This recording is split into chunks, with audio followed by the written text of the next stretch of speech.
ローウォーズファンの皆様、おはようございます。まず最初は、業務連絡からになります。今回、アスタロス、エルミー、コーネリアスに新スキンが実装されたので、ヒーローのマックスパワー値データのエクセルファイルを更新しました。このエクセルファイルを見れば、ヒーローごとのスキンの実装数などが一目瞭然となっており、育成しやすいヒーローを簡単に探すことができるので、興味がある方は、ぜひ、動画の概要欄のリンクから、ダウンロードしてください。さて、今日の動画では、年末年始に開催される冬季イベントの備蓄準備について、お話ししようと思います。ブラックフライデーが始まったばかりなのに、ちょっと気が早すぎなんじゃね？いえ、今日から2種類の備蓄をスタートしないと、年末年始のイベント最終日までに、目標の備蓄数量を確保できなくなるのです。ヒーローウォーズには、定期開催される超大型イベントがありますが、その中でも、破格の破壊力を秘めたイベントは、2週間にわたって開催される、年末年始イベントになります。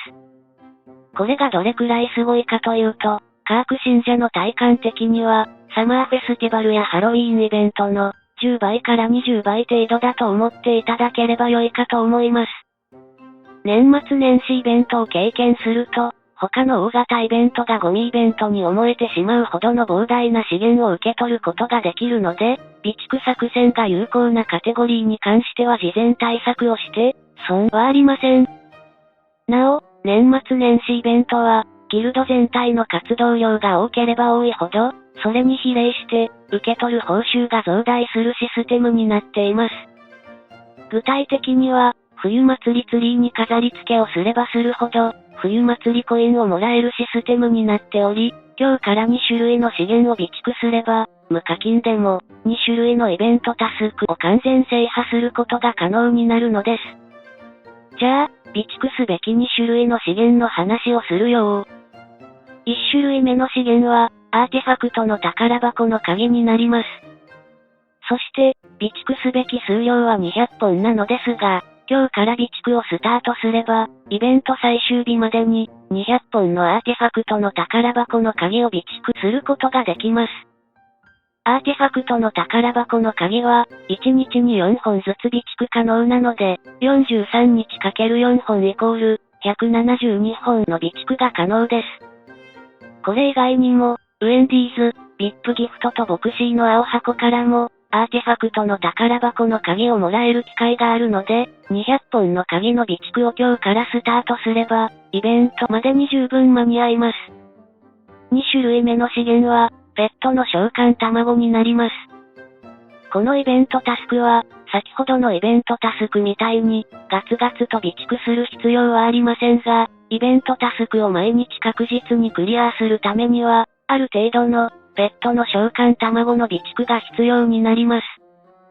この画像を見ていただければお分かりのように、ペットの召喚卵を毎日3個割る必要があり、毎日実行するペットアドベンチャーの報酬で、ペットの召喚卵を引きさえすれば難なく日々のイベントタスクをクリアできます。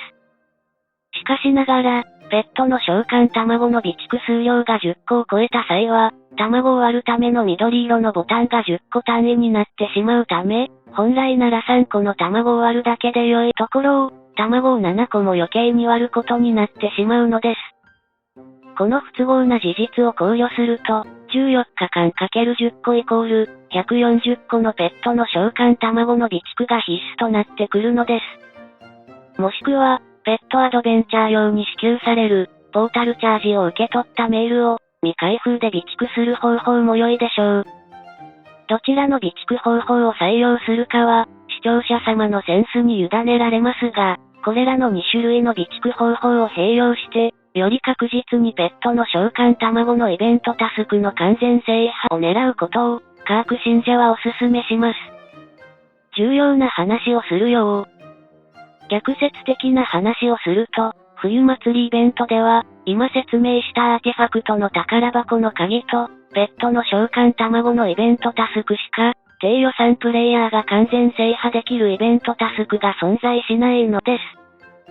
そのため、この動画で説明した備蓄戦略をギルドメイトが知らなくて、なおかつ、低予算プレイヤーがギルド内の大半を占めるギルドの場合だと、冬祭りイベントで得ることができる恩恵が大幅に減ってしまうのです。ですので、この動画をご覧になられた視聴者様は、この動画をギルドメイトに紹介して、今日からギルド全体で、2種類の資源の備蓄をスタートすることをお勧めします。公開先に立たずと申しますが、冬祭りイベントは、ヒーローウォーズのイベントの中で、恐ろしいほどの破壊力を秘めているので、カーク信者を信じて、備蓄戦略を実行することを強く推奨します。なお、冬祭りイベントでは、この画像の中から、自分が希望する3種類の資源をイベント期間中に全員が無料で選択することができて、イベント最終日に自分が選んだ3種類の資源の中から、1つを必ずもらえます。目玉となる資源は、トーテムかクリーバーなのですが、イベント期間中に獲得したポイントの上位者は、この画像とは別に、トーテムやエレメントトーナメント証明書を、さらにもらえるのです。ちなみに、昨年のカーク信者は、クリーバーとトーテムと1万エメラルドを自分の希望商品に選択したら、1万エメラルドが当選してしまい、悲しくて涙が出てしまいました。今年こそは、クリーバーかトーテムが当選することを祈っています。それでは、今回も動画を最後までご視聴していただき、ありがとうございました。また次回の動画でお会いしましょう。